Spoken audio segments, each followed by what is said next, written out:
નમસ્કાર બાળ દોસ્તો, વિદ્યાર્થી મિત્રો, નવા વર્ષના સૌને ખૂબ ખૂબ અભિનંદન અને શુભકામનાઓ. આપણે ગણિતની જે સિરીઝ ચાલુ કરી હતી તેમાં આપણે આગામી ચેપ્ટર ભણવાનું છે ટકાવારી.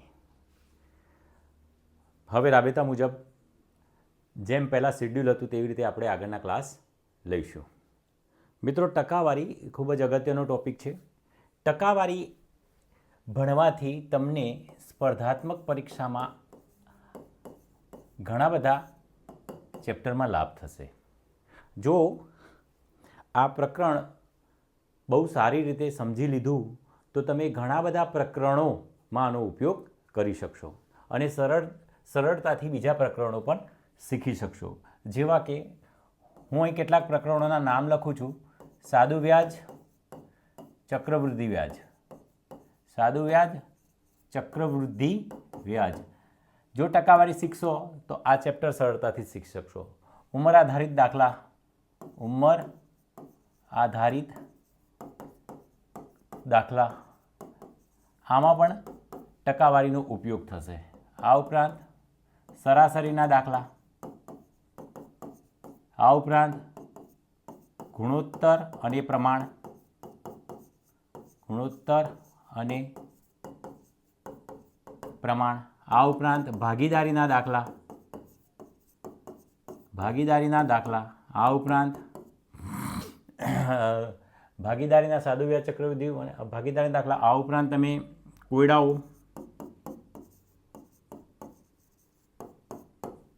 મિશ્રણના દાખલા, આ બધા જ પ્રકરણોમાં ટકાવારીનો ઉપયોગ થશે. મતલબ ટકાવારીનું પ્રકરણ જો સરળતાથી સમજી લીધું તો આ બધા પ્રકરણ સમજવામાં તકલીફ નહીં પડે અને આને લગતા દાખલા સરળતાથી તમે ગણી શકીશું. તો મિત્રો, ટકાવારી પ્રકરણની શરૂઆત કરીએ કે ટકાવારી કોને કહેવાય? બરાબર, ટકાવારી એટલે શું? તો મિત્રો, ટકાવારી કોઈ પણ વસ્તુ, તમને આપણે બધાને ખ્યાલ છે કે પહેલાં જે વ્યવહાર થતો હતો એ વ્યવહાર હિસ્સાના રૂપમાં થતો હતો. મતલબ અનાજમાં વ્યવહાર થતો હતો.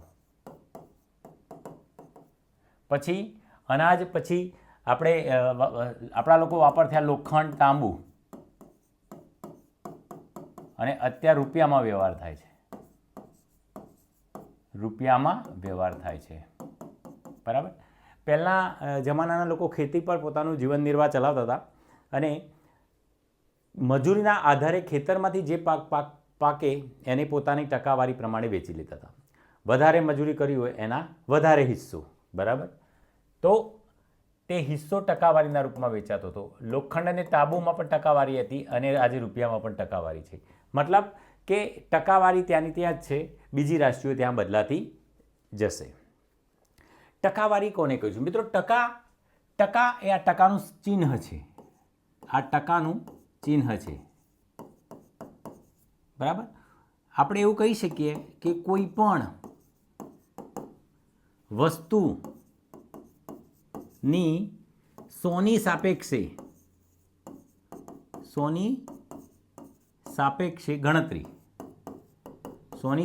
ગણતરી ટકાવારી દર્શાવે છે. શું દર્શાવે છે? ટકાવારી દર્શાવે છે. સમજજો. એટલે 100માંથી કેટલા? બરાબર. 100માંથી કેટલા? બરાબર. તો કોઈ પણ વસ્તુની 100ની સાપેક્ષે ગણતરી એટલે ટકાવારી દર્શાવે છે. તો ટકા હંમેશા શેમાં ગણાય? 100માં ગણાય. 100ના આધારે ટકાવારી ગણાય. એનો અર્થ એ થાય મિત્રો કે કોઈ પણ વસ્તુના ટકા એટલે એના છેદમાં 100. એના છેદમાં 100. દાખલા તરીકે હું લખું છું 36%, તો થશે 36ના છેદમાં 100. સમજજો. દાખલા તરીકે હું લખું છું 25%, તો 25ના છેદમાં 100. અને દાખલા તરીકે હું લખું છું 100%, તો 100ના છેદમાં 100. આનો અર્થ એ થાય કે કોઈ પણ સંખ્યા પાછળ ટકાવારીનું ચિહ્ન આપેલું હોય તો એ ચિહ્નને દૂર કરવા માટે એના છેદમાં 100 વડે શું કરવું પડે? ભાગવા પડે. 100 વડે ભાગતા આપેલી સંખ્યાની ટકાવારીનું ચિહ્ન શું થશે? દૂર થશે. બરાબર? તો ટકાવારીનો ઉપયોગ આપણે રોજબરોજના જીવનમાં આપણા રૂટીન લાઈફમાં ઘણો બધો કરતા હોઈએ છીએ મિત્રો. બરાબર? તો તેના આધારે આપણે કેટલાક પ્રશ્નો આજે ભણવાના છીએ. સ્વાભાવિક રીતે આપણે જનરલી બેઝિકથી ચાલુ કરીએ તો ટકાવારી, મેં તમને કીધું કે ચિહ્ન દૂર કરવું હોય તો ટકાનો એ સંખ્યાને શેના વડે ભાગી દેવાની? 100 વડે ભાગી દેવાની. ચલો આગળ જોઈએ મિત્રો. આપણે પરીક્ષામાં માર્ક્સ આવતા હોય છે તો આપણે વાર્ષિક પરીક્ષામાં ટોટલ માર્કના ટકાવારી શોધતા હોઈએ છીએ. બરાબર? તો મિત્રો હવે ટકાવારી એટલે શું? તો ટકાવારી એટલે ટકાવારીને બે પ્રમાણે, એના સ્વરૂપ અલગ અલગ છે. તો ટકાને અપૂર્ણાંકમાં, ટકાને અપૂર્ણાંકમાં ફેરવીએ આપણે. બરાબર છે? અને સરખામણી કરીએ. તો માની લો કે હું અહીં લખું છું 100%. તો આ 100%ને મારે અપૂર્ણાંકમાં ફેરવતા પહેલાં તો 100%ને મારે ટકાનું ચિહ્ન દૂર કરવા માટે 100ના છેદમાં શું કરવું પડે? 100. તો જવાબ શું આવશે? 1. જવાબ શું આવશે? 1. બરાબર? ચાલો 50% લખું છું. સમજજો આ વસ્તુ. 50%. તો 50 ભાગ્યા 100. તો શું રહેશે? 1/2. કેટલા આવશે? 1/2. બરાબર? દાખલા તરીકે હું લખું છું 75%. તો શું આવશે? 75 છેદમાં 100. તો 75નો છેદ ઉડાડો તો 25 તારી 75 અને 25 4 100 એટલે 3/4. બરાબર? દાખલા તરીકે હું લખું છું 25%. તો 25ના છેદમાં 100 બરાબર 1/4. 25 ચોક 100. બરાબર? એનો અર્થ એ થાય મિત્રો કે 1 હોય, 1 બરાબર 100% થાય. 1 બરાબર શું થાય? 100% થાય. બરાબર? 1/2 બરાબર શું થશે? 50%. 1/2 બરાબર 50%. અને એ 3/4 બરાબર 75%. અને 1/4 બરાબર 25%. તો 100%ને 1 લખી શકીએ, 50%ને 1/2 લખી શકીએ, 75%ને 3/4 લખી શકીએ અને 25%ને 1/4 આપણે લખી શકીએ છીએ. આગળ જોઈએ મિત્રો. માની લો કે અહીં મારે લખવા છે 20%.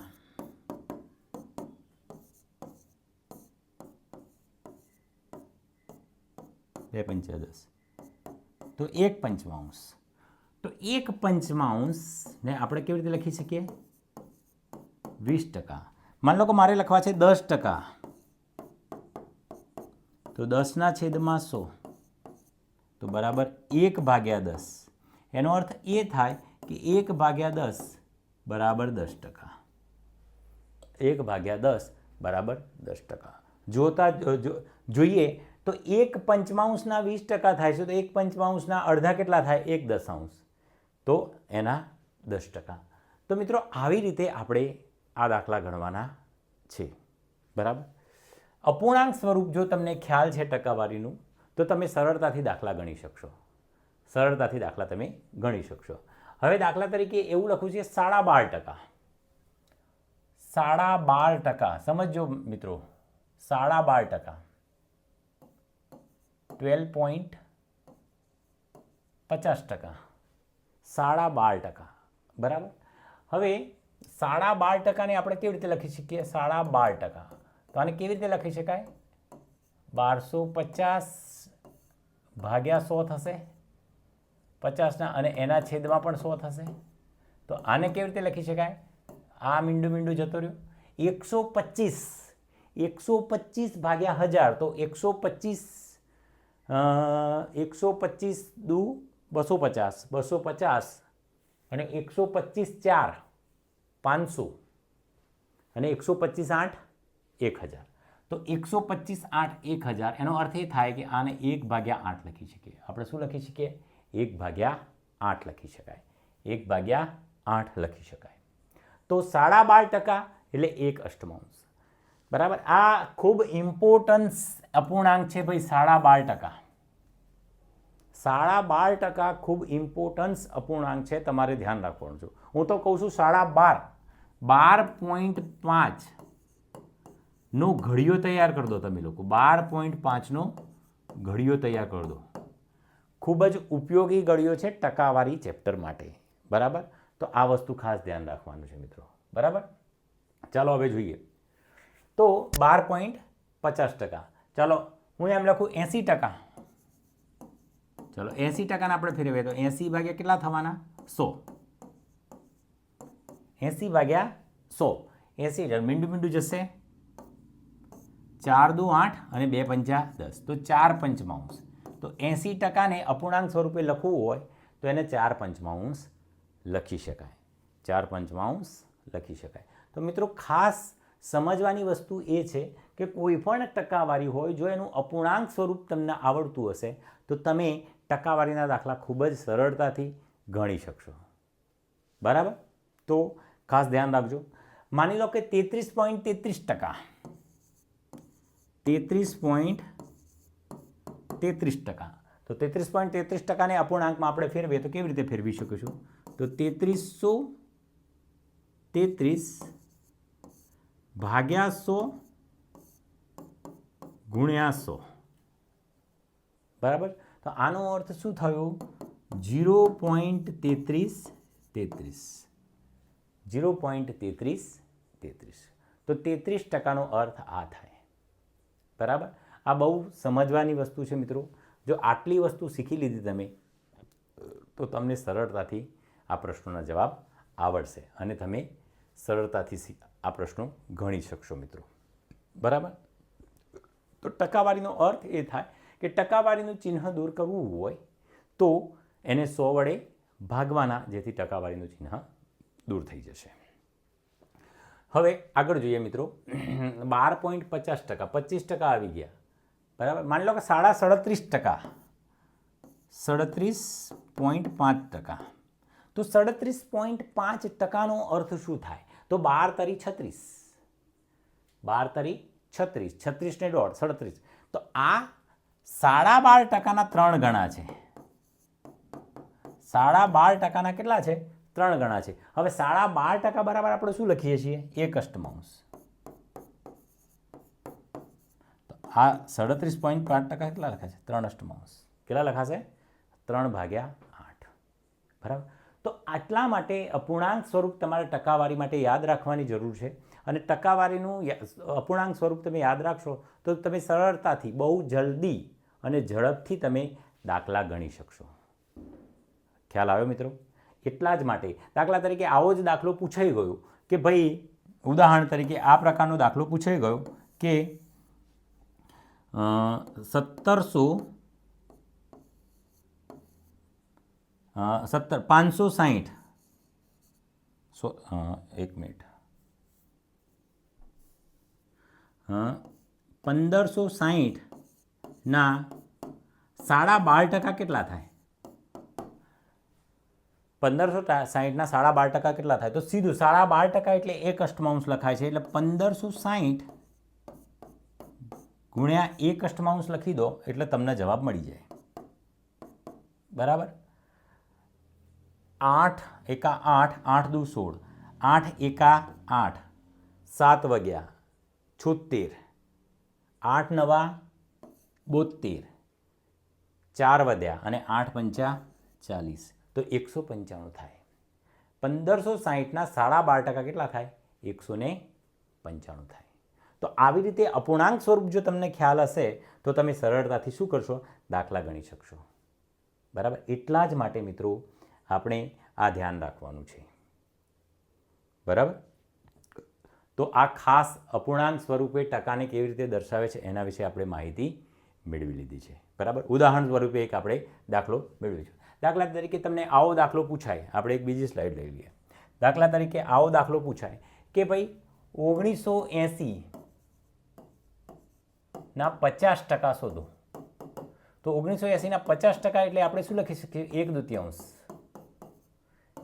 બરાબર. 1/2. હવે 1980ના 50% શોધવા હોય તો કઈ રીતે શોધી શકાય? તો 1980ના 50% શોધવા માટે આપણે 1980ના એક મિનિટ 1980ના 50% શોધવા માટે આપણે આને વધ્યો તો 1900ના અડધા કેટલા થશે? 950. 950 ને 40 કેટલા થવાના? 990. સીધો જવાબ. તો મિત્રો આવી રીતે અપૂર્ણાંક સ્વરૂપ તમને ખબર હશે તો તમે સરળતાથી દાખલો શીખી લો. દાખલા તરીકે તમને આવું પૂછે કે 560ના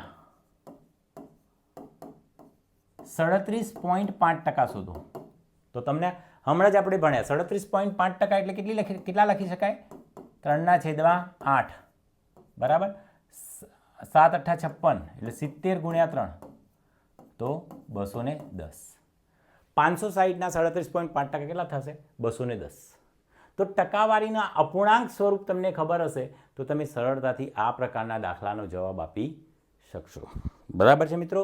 માટે ખાસ ધ્યાન રાખજો આ વસ્તુ. અપૂર્ણાંક સ્વરૂપ તમને આવડવી જોઈએ. અત્યારે બસ આટલું જ. આગળ આપણે ટકાવારીના જુદી જુદી રીતના દાખલા ગણવાના છે, ખૂબ ઊંડાણપૂર્વક. માટે જોતા રહો. આપ આ ચેનલને લાઈક કરો, શેર કરો, સબસ્ક્રાઈબ કરો, આપના મિત્રોને ઇન્વાઇટ કરો અને એ મિત્રોને પણ મદદ કરો. Thank you.